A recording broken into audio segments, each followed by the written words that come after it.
nós vamos abordar o should, o must e o have to. Então, o should, deveria, o must, deve, dever, né? No sentido de obrigação e necessidade, usado para dizer quando algo é necessário, é importante que seja feito, então você usa o must. E o have to, nós vamos substituir, você tem que fazer algo, no sentido também de obrigação, necessidade, ele vai poder substituir o must. Então aqui um quadrinho resumindo, o must é o verbo dever e o should é o verbo deveria. O must indica obrigação, exemplo, you must arrive at work at 7. Você deve chegar no trabalho às 7, no sentido de obrigação. Ou um exemplo aqui com necessidade. You must study for the test. Você deve estudar para a prova. E o should, como deveria, um conselho, uma obrigação moral. E you should help your parents. Você deveria ajudar os seus pais. Então, para se utilizar o must ou o should, você vai fazer a sua opção por utilizar um ou outro, dependendo da tua intenção no discurso. Se eu quero dizer, você deve estudar no sentido de obrigação, você deve estudar, você tem que estudar, aí é o must.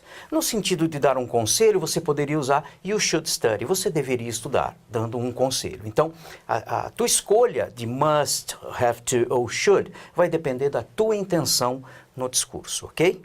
Muito bem, voltando aqui, lembre-se que o must, ele é um verbo auxiliar, né? E depois do must, você deve colocar o verbo no infinitivo sem o to.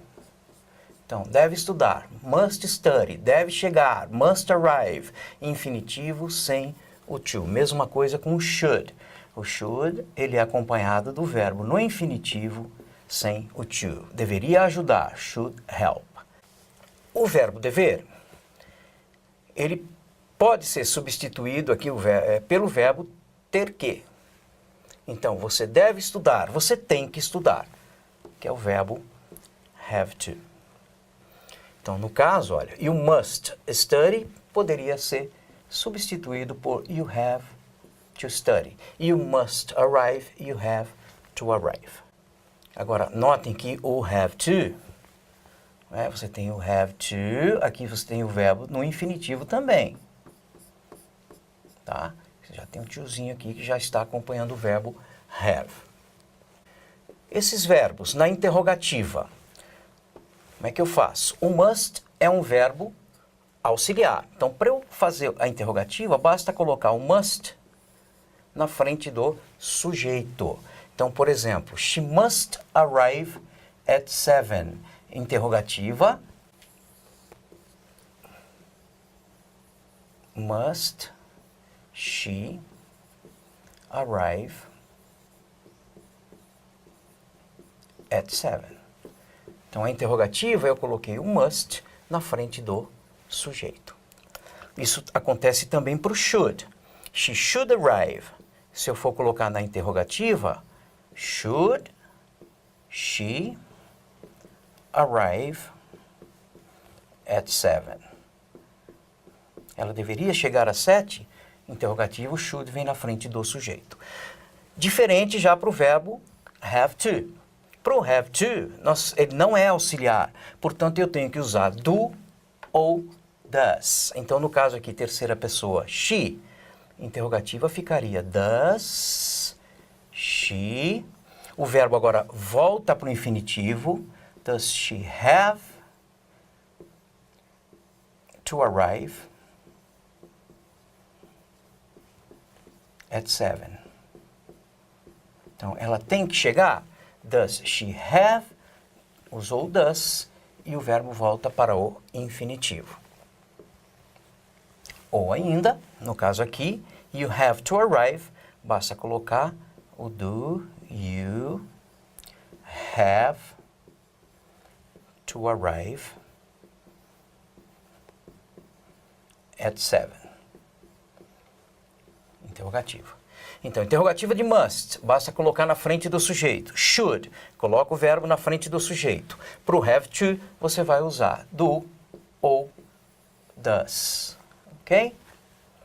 Bem, negativa aqui, chamo a atenção de vocês. O must como dever, né? Ele pode indicar obrigação, necessidade, né? Pode indicar também uma dedução, mas de qualquer forma, quando você usa mustn't, que é must mais not, essa negativa aqui, ela indica proibição.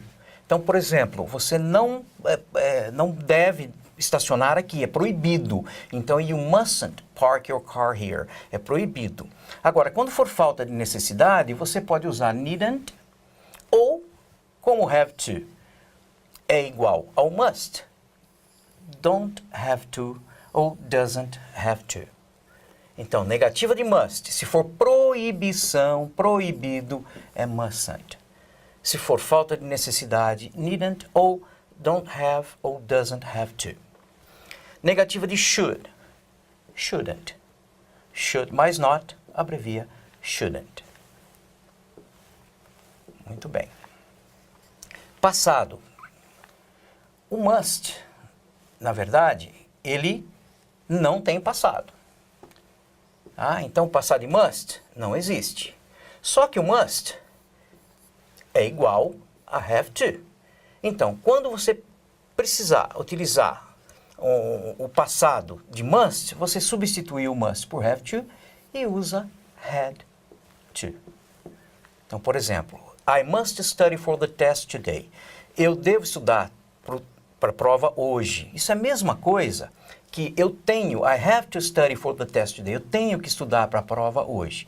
Se eu quiser passar isso para ontem, eu tinha que estudar para a prova ontem, ou eu tive que estudar para a prova ontem, eu vou utilizar, então, had to study. Por quê? Must não tem passado, mas o have to tem. E se must é igual a have to, eu vou usar had to como passado de must. Já para o should, o passado de should é should have mais particípio passado. Então, por exemplo, olha, você deveria estudar mais. Quero passar isso para o passado. Você deveria ter estudado mais. Então, veja bem, passado de should é should mais have mais particípio passado. Ok? Então, voltando aqui, ó. You should study for the test today. Você deveria estudar para a prova hoje. Passado, you should have studied. Você deveria ter estudado para a prova ontem.